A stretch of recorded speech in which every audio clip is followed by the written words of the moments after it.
Hello guys, how are you? I hope you all will be good. तो आज मैं इस वीडियो में आपको एक स्टोरी पढ़ाने जा रही हूँ। ये स्टोरी बहुत ही इम्पोर्टेंट है। इसमें बहुत ही बेसिक वर्ड यूज हुए हैं। यदि आप अंग्रेजी बोलना, लिखना और पढ़ना सीखना चाहते हैं तो आपको रीडिंग के साथ साथ उसका हिंदी मीनिंग भी आना चाहिए। यानी कि जब आप कोई भी स्टोरी या कोई भी पैसेज जब आप रीड कर रहे हैं तो उसका हिंदी मीनिंग भी आपको निकालना आना चाहिए। तो आज मैं आपको हिंदी मीनिंग के साथ स्टोरी पढ़ाने जा रही हूँ। आज के जो स्टोरी का टाइटल है वो है a merchant and his Dunki.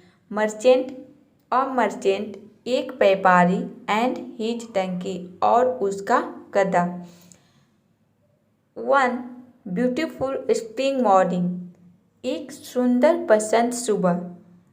Spring मतलब बसंत यानी कि बरसात। बसंत का मौसम था और सुबह का समय था। अ मर्चेंट लोडेड, एक व्यापारी लोडेड का मतलब है यहाँ पे लदा हुआ था। लोड का मतलब होता है लादना। लोडेड लदा हुआ था हीज टंकी, अपने टंकी पर। विथ बैग्स के साथ of salt to go to the market. वो जो बैग्स था वह नमक का था। नमक का बैग लदा हुआ था। टू गो टू मार्केट, बाजार जाने के लिए। इन ऑर्डर टू का मतलब है के लिए। Sell, in order to sell इतना का मतलब हो गया बेचने के लिए। द सॉल्ट नमक बेचने के लिए वह मार्केट जा रहा था। टू गो टू मार्केट जाने के लिए उसने क्या किया था, अपने गधे पर नमक का बैग लदा हुआ था। The merchant and his donkey, व्यापारी और उसका गधा। वर वॉकिंग अलोंग टुगेदर का यहाँ पे मतलब है एक साथ। वे एक साथ चल रहे थे। वर वॉकिंग, यहाँ पे फास्ट कंटिन्यूअस टेंस का यूज हुआ है। वर वॉकिंग, वॉक का मतलब होता है चलना, टहलना, लेकिन यहाँ पे इसका मतलब है चल रहे थे एक साथ। दे हैड नॉट वॉक्ड फार, यहाँ पे फार का मतलब है अधिक दूर। वे अधिक दूर नहीं गए थे। हैड नॉट वॉक्ड, यहाँ पे पास्ट परफेक्ट टेंस का यूज हुआ है। वॉक का third form. Way they reached a river on the way का मतलब है रास्ते में उन्हें वे कहाँ पहुँचे, रीच्ड यानी कि पहुँचे एक रिवर मतलब नदी पर पहुँचे। वेन, जब वे एक नदी पर पहुँचे तो वे अधिक दूर नहीं गए थे।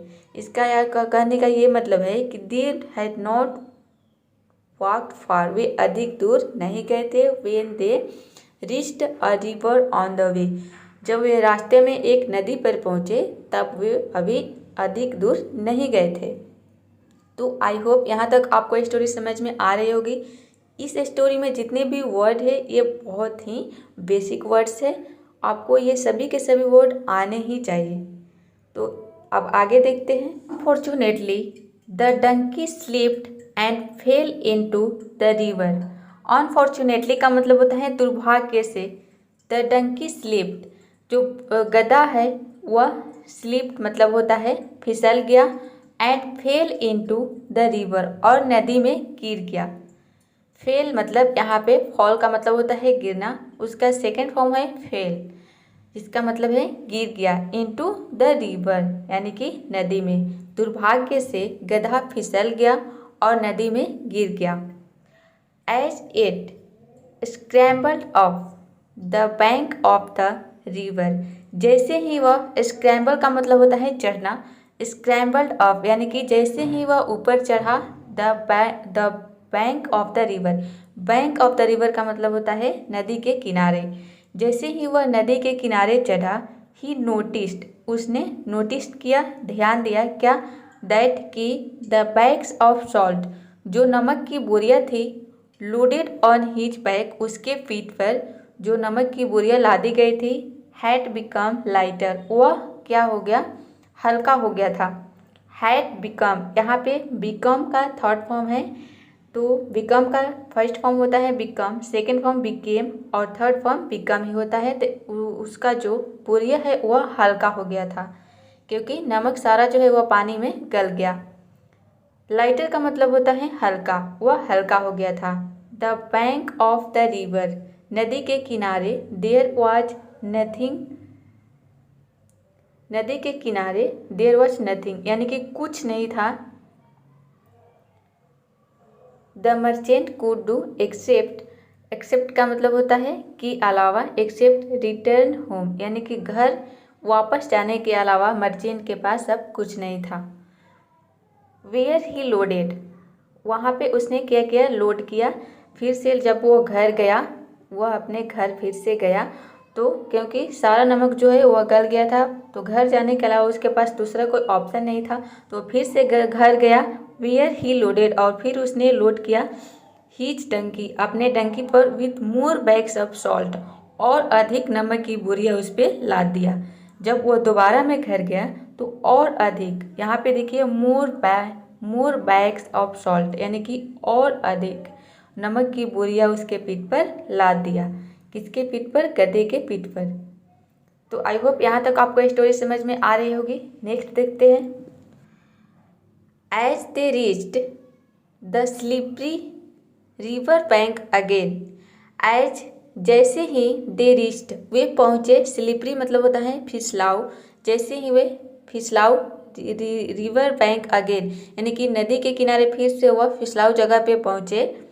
The donkey fell into the river, जो गधे है वह नदी में गिर गया। दिस टाइम डिलिबरेटली, इस बार वह जानबूझकर गिर गया। दिस टाइम यानी कि इस बार, डिलिबरेटली का मतलब होता है जानबूझकर, इस बार वह जानबूझकर नदी में गिर गया, क्योंकि जो वो मर्चेंट है, व्यापारी है, वो पहले से ज़्यादा उस पर नमक लोड कर दिया था।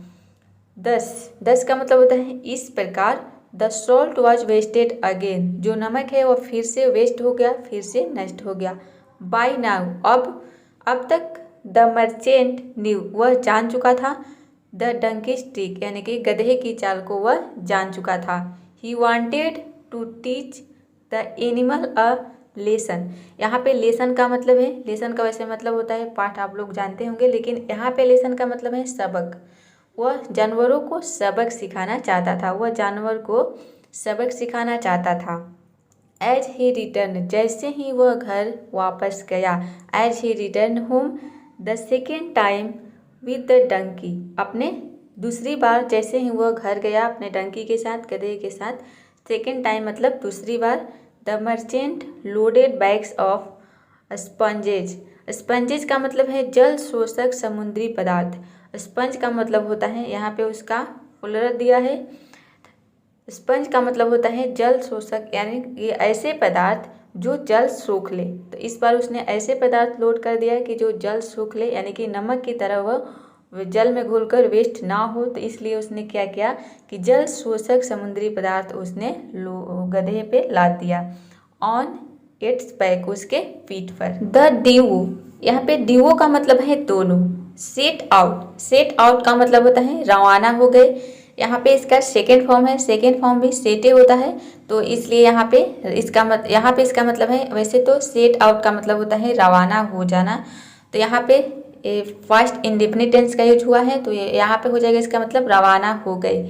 ड्यू मतलब दोनों रवाना हो गए। दोनों कौन, मर्चेंट और डंकी। ऑन देयर ट्रिप, अपने यात्रा पर। To the market a third time, यानी कि तीसरी बार वह मार्केट के बाजार के लिए वह यात्रा पर रवाना हो गए, यात्रा के लिए रवाना हो गए। ऑन रीचिंग द रिवर, नदी पर पहुंचते ही the donkey very cleverly fell down, fell into the water again. On reaching the river, यानी कि नदी पर पहुंचते ही द डंकी बंदर वेरी क्लेवरी, बहुत ही चालाकी से, fail into the water again, यानी कि फिर से वह पानी में बहुत ही चालाकी से गिर गया। यहाँ पे क्लेवरी का मतलब होता है चालाकी से, और वेरी मतलब बहुत ही चालाकी से वह नदी में फिर से गिर गया। अगेन, फिर से गिर गया। बट नाउ, लेकिन अब, इंस्टीड